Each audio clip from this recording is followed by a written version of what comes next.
Audio Jungle.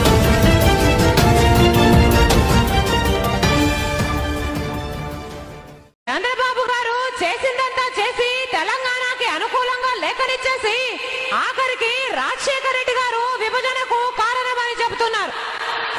Rajasekhara Reddy గారు మన రాష్ట్రాన్ని ఎంత ఒకటిగా ఎంత సమైక్యంగా ఉంచాలనుకున్నారో రాష్ట్రంలో ప్రతి ఒక్కరికి తెలిసిన విషయమే. స్వయంగా ప్రధానమంత్రి గారే ఈ రాష్ట్రానికి రాజశేఖర రెడ్డి గారు బ్రతుకుంటే ఈ గతి పట్టేది కాదని స్వయంగా ప్రధానమంత్రి గారు అంటుంటే, ఇంకో పక్క తెలంగాణకి అనుకూలంగా లేఖనిచ్చింది చంద్రబాబు గారైతే రాజశేఖర రెడ్డి గారు విభజనకు కారణం అంటున్నారంటే ఈ చంద్రబాబు గారికి అసలు మనస్సాక్షి లేదనుకోవాలా, లేకపోతే ఈయన ఒంట్లో ప్రవహించేది మానవ రక్తం కాదనుకోవాలా?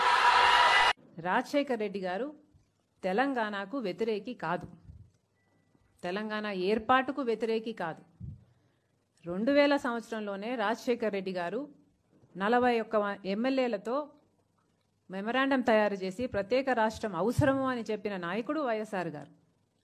2004లో 2009లో స్టేట్ మేనిఫెస్టోలో కాదు, యూపీఏ మేనిఫెస్టోలో తెలంగాణకు అవసరం ఉంది అని చెప్పిన నాయకుడు కూడా వైఎస్ఆర్ గారే.